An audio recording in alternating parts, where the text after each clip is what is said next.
protokol kesehatan sehingga kita dapat bertemu bertatap muka langsung. Palembang yang sudah hadir mewakili dinas masing-masing.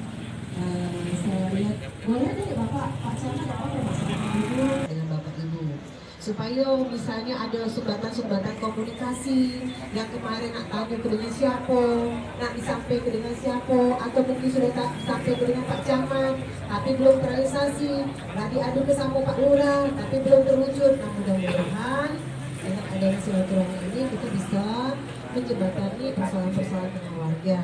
Dan harapan saya Bapak Ibu juga tahu siapa-siapa saja pejabat pemerintah Kota Palembang.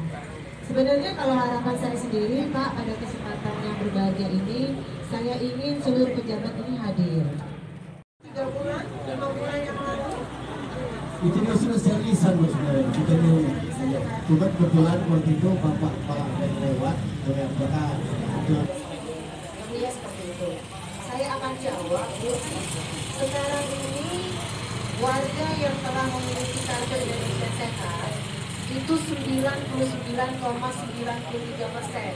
dari 100% dari jumlah total masyarakat Kota Palembang 1,6 juta jiwa sekarang. Ya, berarti hampir 100% warga telah memiliki kartu Indonesia Sehat. Ya, dan saat ini kita ini memang sudah dipermudah untuk kartu Indonesia Sehat. Jadi normalnya paling lama itu 3 hari. Apa yang diserahkan? Yang diserahkan hanya fotokopi kartu keluarga.